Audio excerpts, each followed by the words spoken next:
Charles Knudsen, welcome to the Tokyo Living Podcast. Thank you very much, Sam. It's an honor to be here. It's great to have you on. We're going to talk to you today a bit about what you've done in the sort of Japanese educational space as the founder and director of KA International. Perhaps if you can start just by giving the viewers and listeners a bit of background on yourself. Sure. Well, my Japan journey started, at the very beginning. I was actually born here. My mother is Japanese, but my family moved to the States before elementary school, and I just stayed there until the end of university.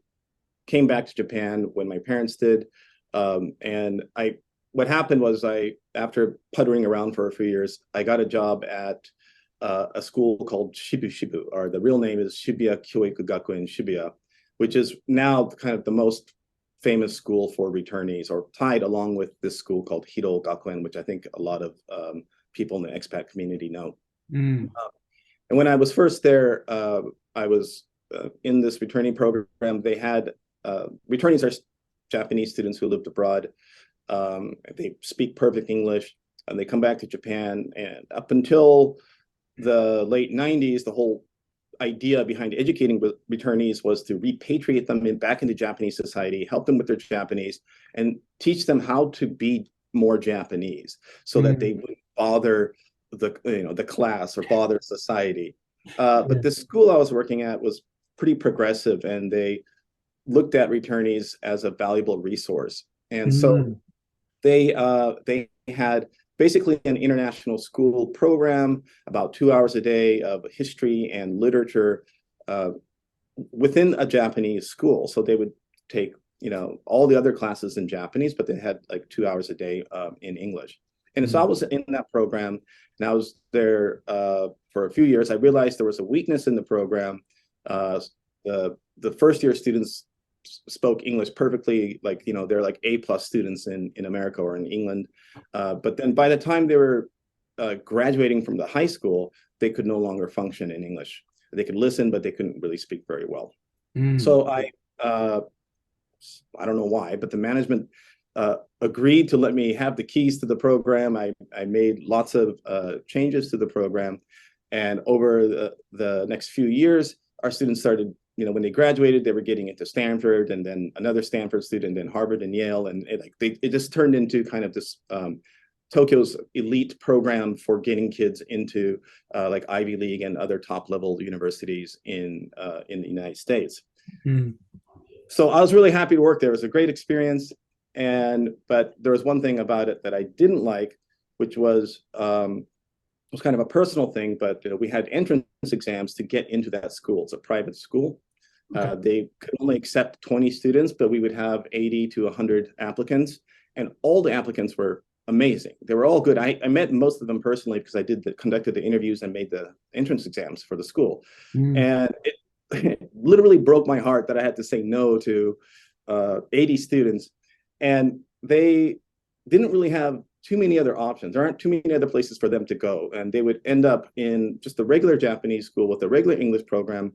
These are kids who, who were capable of reading Chaucer, who were going into classes where, they would say, they'd have to learn how to say, I have a pen. It was that kind of thing. And it's not just also the fact that their English wouldn't improve. They'd be going into programs where there wasn't a lot of forgiveness for returnee students, or for any kind of student who didn't fit the mold of what the standard mold of what the people expect from Japanese students. They did not grow up in Japan, so they just never got the social cues. A lot of them got, when they went to regular schools, they get depressed. They were having all sorts of mental health issues. So I said, well, I'm going to make a school so that these kids, even if they don't get into this program, they can have a place where they're going to get a well-rounded education. They're going to be challenged to develop not just like their speaking skills, but also the writing and report writing, all that. I wanted them to have the full kind of international experience. And so a friend of mine and we decided to start this school together, Kikokuchijo Academy. And we really wanted to have basically we called it the after school international school.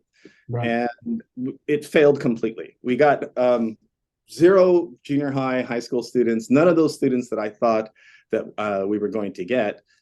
even expressed interest. So I totally got it wrong. But what happened was, because I had developed a pretty strong reputation in the returnee community as the leader of this the Shiba Shiba's returnee program, the parents of younger children thought that I could probably help their kids get into the school through preparing them for the tests, right? Because I had designed the tests and I had conducted the interviews. They thought, well, hey, Charlie knows everything there is to know about this test. We'll pay him whatever it takes for him to prepare our children. Yeah. And so that's what we did, and we became quite good at it. We had a very good first year. I think all of our students passed into either that program or one of the other few elite programs that were out at the time. As the years went by, every year we had successful exam results, and so more and more students came. And so that's kind of how we got started. We didn't intentionally expand at first. We just got so full that we had to open new locations, and we realized that many of our students were coming from all over Japan, and some were coming from Chiba, some were coming from Kanagawa, some were even coming out from like Atami. They were commuting really far, so we opened a second branch to try to cut the commute time for some of our students, and to also expand into new areas, and then another branch, and then another branch. And at the moment, we have 9 locations. Wow. We're up to about 3,200 students in our regular program right now. Wow. And we've been 18 years in a row. We've been the #1 Juku for these programs. 90 to 100% of the students who pass into any of the returnee programs come from our schools. And we've had 18 years of straight growth.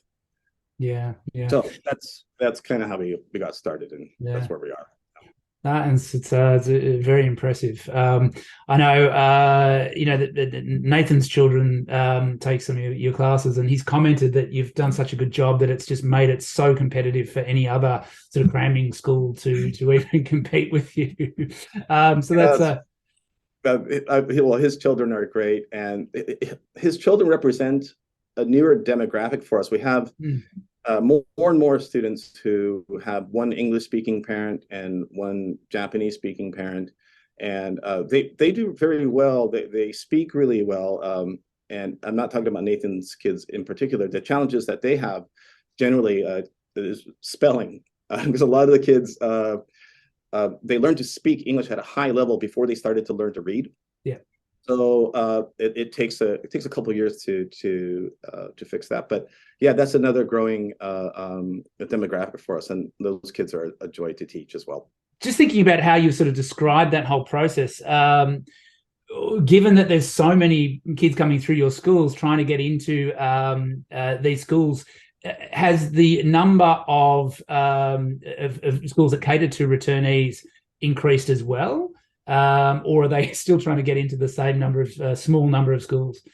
No, the number of schools with returnee programs has increased a lot. Okay. I would say there are about 15, 20 schools in Tokyo now. Pretty much all of our students find a school. So we have, like, on any given year, we have about 550 students who are at the grade where they take the test. And pretty much everybody can find a place to go, which wasn't the case 10 years ago. We have been reaching out to schools over the last couple of decades, trying to talk them into opening returnee programs. Some schools that opened them, they didn't know what they're doing. They had no idea. So we've gone and give them some advice and tried to help promote their schools, because we really want, one of our, I guess our mission is for every returnee child in Japan, every kid who has that wonderful experience of living abroad, we want them to have the opportunity to not lose all the benefits of having lived abroad. And I think we're getting close to that. I don't know the exact number of returnees in Japan, but we've got a sizable chunk. And there are places for these kids to go now. now. So which is great, because it also makes the whole process less stressful than it used to be. Yeah, yeah. And just going back a bit, I mean, not to give away all your secrets, but what were the main things that you went about changing initially when you took over that program that you felt led to this success and to the these students getting into prestigious universities? What are some of the big rocks that you had to change? Well, yeah. Well, some of it was just real low-hanging fruit, right? So they were in year 6 of their program when I came, and they had no real head of the program, and they didn't have any sort of curriculum organization. Like, there wasn't. So you'd have a 7th grade teacher teaching Huck Finn, and then those kids would get into the 8th grade class, and then the 8th grade teacher says, "Hey, we have this book we're going to teach you. It's called Huck Finn," and the teachers weren't coordinating at all. The standards for each grade were not set out, so we didn't have goals. We want our 7th graders to get to here by 8th grade, and this is all just standard stuff in education, but it wasn't being done there because it wasn't organized. That was part of it. There was also this belief in the returnee community, or not. A belief about returnees in Japan, which I've been battling for years, which is, oh, their English is already good, so they don't need to study English. Yeah. And so basically at that school, all the returnees in the English program just got automatic A's. They graded on a 5 scale. They just gave them a free A.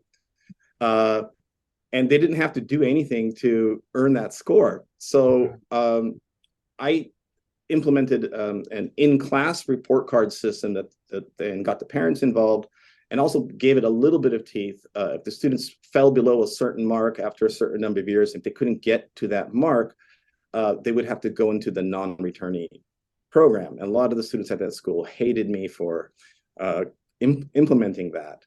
But that led to everyone treating it as a normal class where they, if they're assigned homework, they got to finish the homework. It was real low-hanging fruit. So that was a big part of it.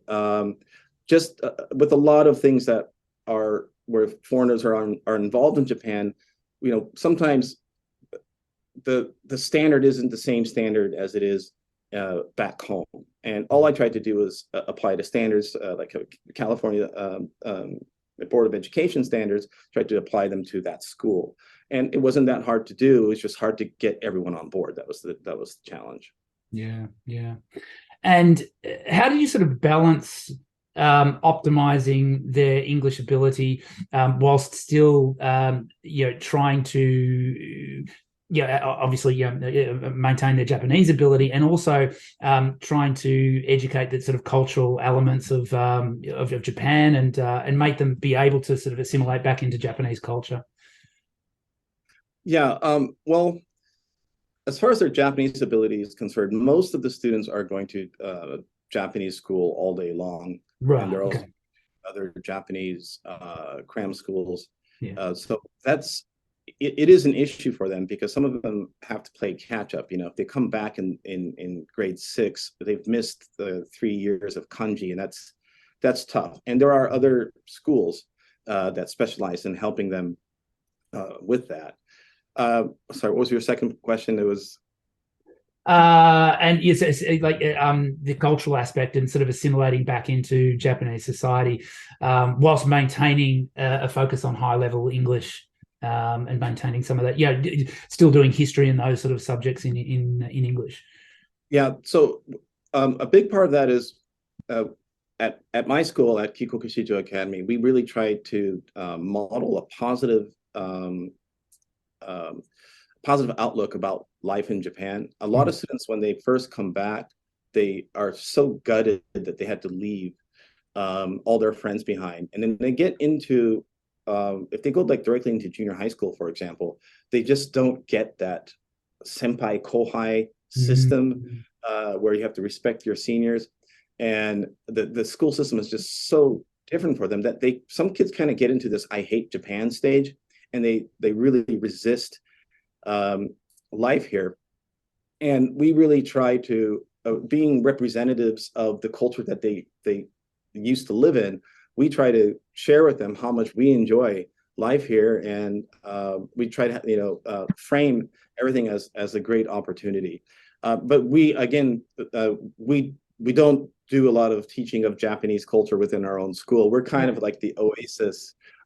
Kids go where the whole environment's English all the time, and we have book clubs, and we do all sorts of things to make kids remain interested in the cultural aspects of the culture that they grew up in. Sure. Yeah, no, that's really interesting. I guess from a business perspective, how did you sort of go about expansion of the business? Yeah, well, I guess we've done one expansion with our business here, and we hope to do more in the future. So I'd be interested to sort of pick your brain about how you went about that. What were some of the challenges, and what you found were some of the keys to making that growth of the business in terms of multiple locations successful? Yeah, well, I didn't start off thinking like I really want to grow the business. I do feel that way a little bit more now because I have long-term employees whose children want to go to university. I want to make sure that we're growing enough financially so that the people who've dedicated, a big part of their professional careers to my organization are capable of financially able to give their kids the kind of life that they want to give them. And so I have been thinking a lot more about making sure that we're bringing in revenue and it's growing. Early on, I was more just trying not to turn students down, and we just had so many students that wanted to join, and because we were having the success with exams. But I got to say, when we went from one school to two schools, there was so much about the first school culturally, all those sort of unwritten things that made it successful, that was not easy to transplant to a second school. There's actually a book called Scaling Up, and there's an analogy in there just about how when you go from a 1-floor building to a 2-floor building, how you start having cliques. The second floor people start, they feel like they're higher up than the people on the first floor. Right. Yeah. All these problems arise, and the placement of the water cooler becomes like really important because you have to somehow find ways to cross-pollinate ideas and to get that culture that made the first branch successful, transplanted into the new place.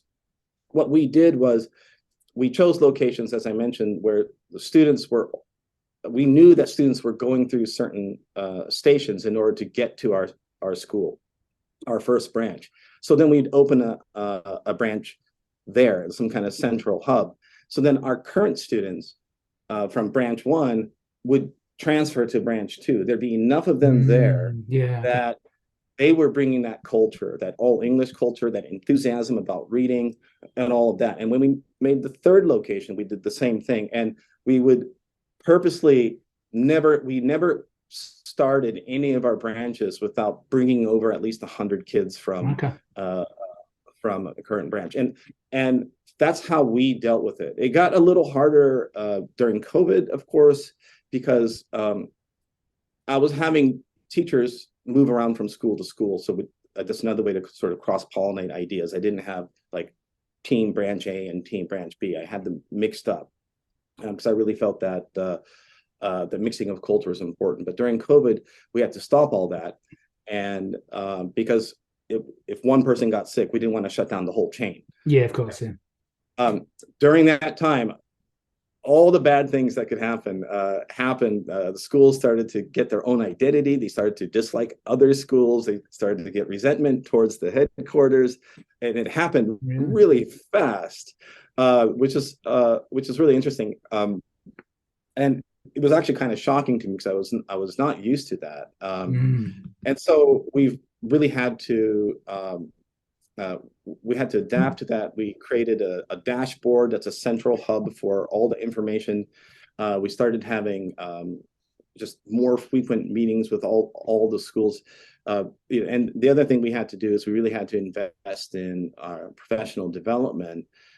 We created essentially every new teacher who comes in has to go through essentially a 2-year program. And they start teaching a little bit earlier, but we have our own internal licensing, and they're doing professional development nonstop for 2 years. And part of that is teaching them about the culture of the school, like to teach them about the struggles that returnees have had, and to show them letters that former students have written us telling us about how much we've changed their lives. And we have that as part of the initial onboarding for all the teachers and staff, and so that they become part of the team, part of the community, much faster than if we hadn't done that. Yeah, wow, that's amazing. I mean, what are some of the other keys to success that you found, just not necessarily in terms of expansion, but in the business overall? Well, yeah, I mean, we sell only one product really, which is the educational experience, right? And it's a service industry, right? For sure. We're not really selling things. We do sell textbooks, but that's just a very, very small part of what we do. So for us, investing in the people, making sure that they are skilled, and making sure they have the right mindset. And the right mindset for our kind of teaching is really different from maybe teaching at an international school. I also own an international school, and they have a more standard, a wonderful approach to education. But I feel like I'll use a boxing analogy. You know how we have in our 360 workouts, we do a little boxing at the end of a workout, and it's for exercise and it's for coordination and for some cardio. That's teaching someone to box for that is really different from teaching someone to box for a fight. Yeah. Right. Sure. Right. Like you're trying to defeat the other guy. Yeah. Because we're a cram school, we have to teach our students how to write essays for a competitive environment. They're going into the Olympics of essay writing. Right. And so we had to really develop techniques that were just different from anything that any other school does, because we're in the most competitive essay writing environment in the world, I think. Same with poetry analysis. We got to get 6th grade kids to read, a Shakespearean sonnet and analyze it. And it's pretty tough, but it can be done. Yeah. But that's one thing. We really develop our techniques, and we are always innovating, while we're trying to, of course, focus on a lot of the fundamentals. So I think that's something that's been really helpful to us. I have a great management team. Also, as I mentioned, we invest a lot in professional development. All of the managers, we all take the same professional development management courses, so that we are all speaking the same language. There's a Harvard Business Online has some courses that anybody can take. We all did one on school leadership. It's a year-long course, but we all did it. So now we are all speaking the same language, which makes communication so much better among management. And finally, I realized a few years ago that we really need to invest in the physical and mental health of our employees. When COVID came, everybody was not themselves, and people were stressed out. A lot of our teachers have family back home, and they're concerned. I always have to worry about the flight risk, of everybody leaving the country at the same time. I had to worry about that during 3/11 as well. So we hired a wellness advisor. I think you know her, Aya Ninomiya. Yes. She's an occupational therapist. I think she's been to the club, or she's been on your program. Yeah. And she's on retainer. She doesn't actually work for us, but she's available to any employee. They can go and consult with her if they're having any kind of mental health issues. She'll try to either help them out herself, or she will introduce them to other therapists that she thinks might be helpful to them. If anybody's having any kind of issue that might stem from harassment, or if there's any concern about a student, if a student writes something in an essay that might indicate there's some kind of abuse going on, she'll be there to help us. And she checks in and does mental health checks 3 times a year, surveys. She checks in with all new employees after 3 months, after 6 months, to make sure they're adjusting. And another part of that we have a health stipend. where we pay teachers and staff half of whatever they're willing to pay, up to a certain limit. It's not unlimited, for gym memberships or yoga classes or anything to do with health. And most folks take advantage of it. They go, they go to a gym, they go to yoga class, and they just give us the receipt and we pay for half of it. And that investment, especially post-COVID, it really pays off, because during COVID, everybody came out of the virtual world, and we saw them, and everyone had put on a ton of weight. Everyone looked pale, everyone looked down. And so we really started pushing physical activity. And I started also workouts at Club 360, and there's an open invitation to all the employees. We have about 10 people that are coming regularly. And the change in them has been remarkable. They look better. They're more confident. That we can see that at work. Some of the, I don't know, the cobwebs, the mental cobwebs that were kind of accrued during all the lockdowns. I think they're clearing away, and a great part of that is, I used to my only way of having bonding experiences with staff and teachers in the past was to take them out for dinner, right?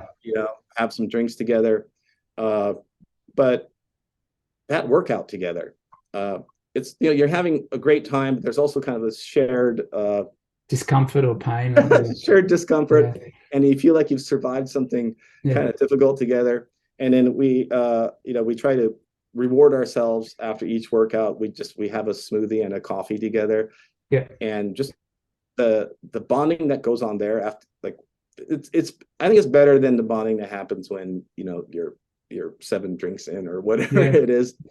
I don't know why more companies don't do it. To me, it's such a positive experience for everybody. And you're not talking shop talk at that time. You're just trying to get through a difficult experience, a wonderful, fun, challenging experience together. I highly recommend that for any business. This investment in mental health and health, it just really does pay off. It seems like, oh, well, everyone should just be able to deal with it themselves.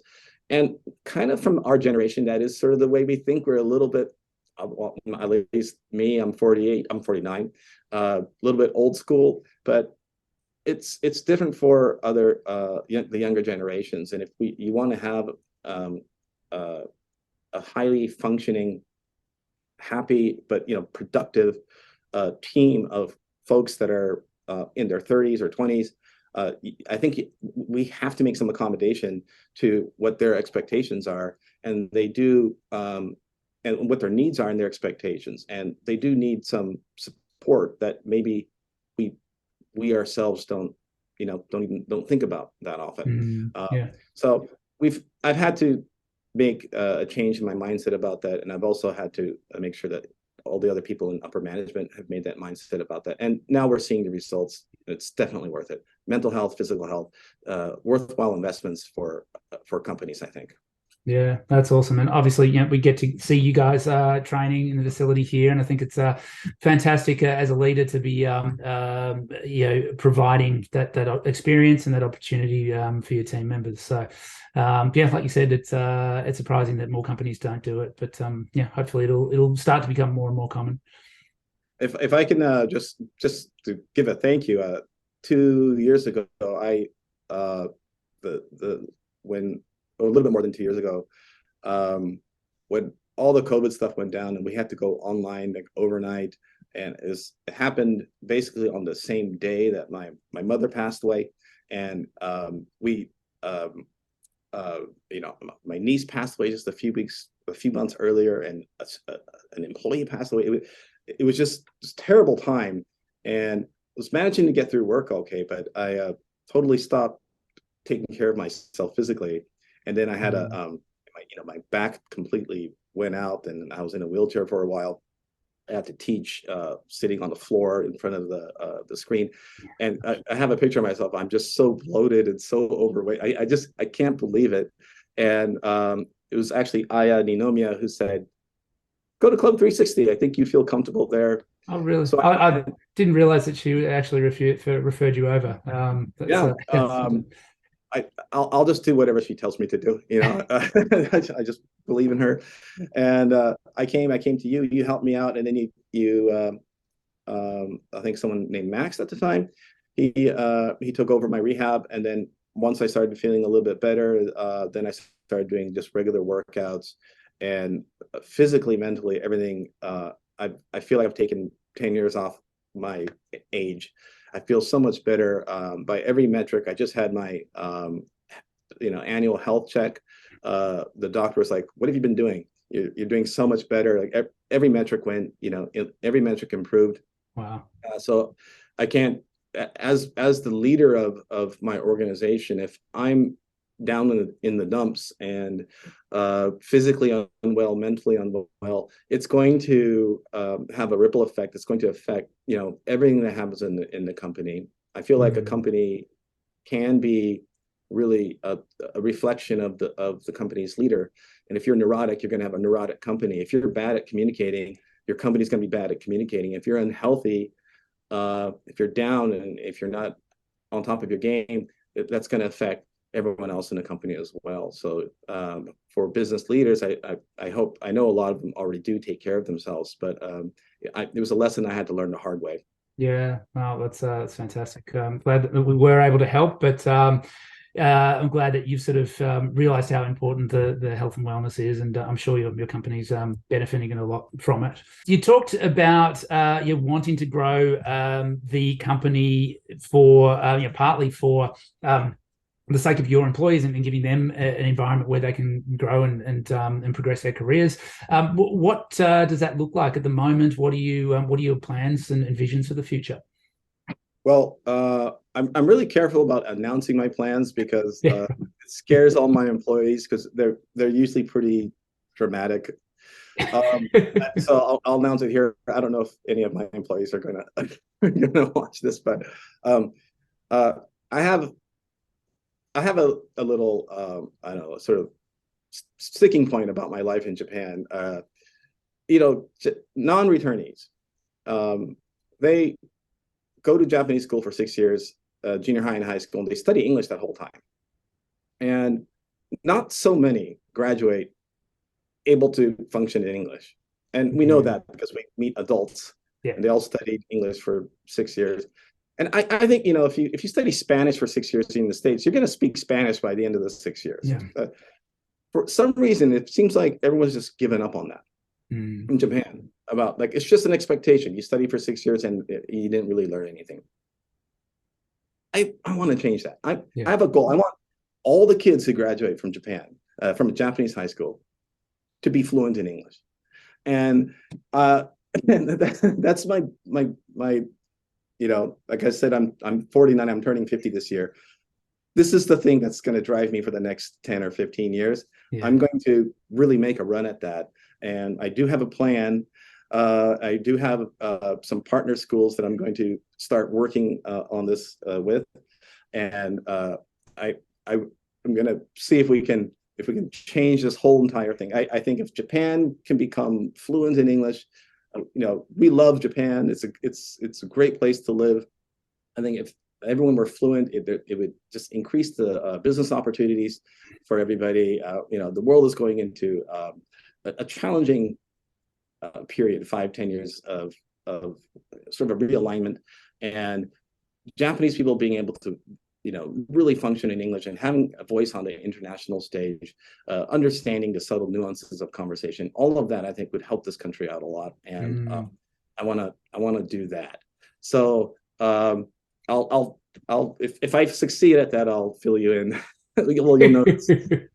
Yeah, it's amazing to have a massive vision like that. I mean, I've talked before about, if I could somehow make some sort of policy change whereby people who were being physically active and exercising would get some sort of compensation in terms of their health insurance, Right. which I think that would be a massive change, that it would drive people to be more physically active in the country. But that's that's sort of my vision. If I could For even sure. I mean, yeah, it would prevent people from getting sick and save a lot of money in the long run. I think that'd be great. I think if you guys should have a goal of making everybody in Japan fit. Yeah. All right. So we'll check back in 10 years' time, where we'll have a country of extremely fit and perfectly English fluent Japanese people. Oh, I want to live in that country. Yeah, that would be Sounds great. amazing. Yeah. So if people want to find out a little bit more about you and about the business, and how sort of enrollments and things like that work, perhaps if you can just sort of share, obviously share everything in the show notes, but verbally, website. Sure. If anybody's interested in sending their children to our after school cram school, which is more than a cram school now, we just have a lot of awesome classes, but the cram school is about 70% of what we do. You can go to kikokushijoacademy.com, and I think that'll be in the notes. And if anyone's interested in our international school, which is a really great international school, it's where I sent my children. I actually created a school for them. That's the elementary and middle school is kaisems.com, KAISEMS.com.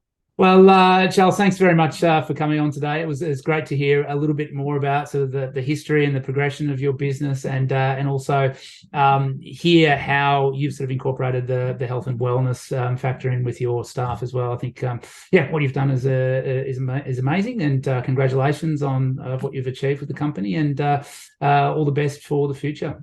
Thank you very much, Sam. It was a pleasure being here.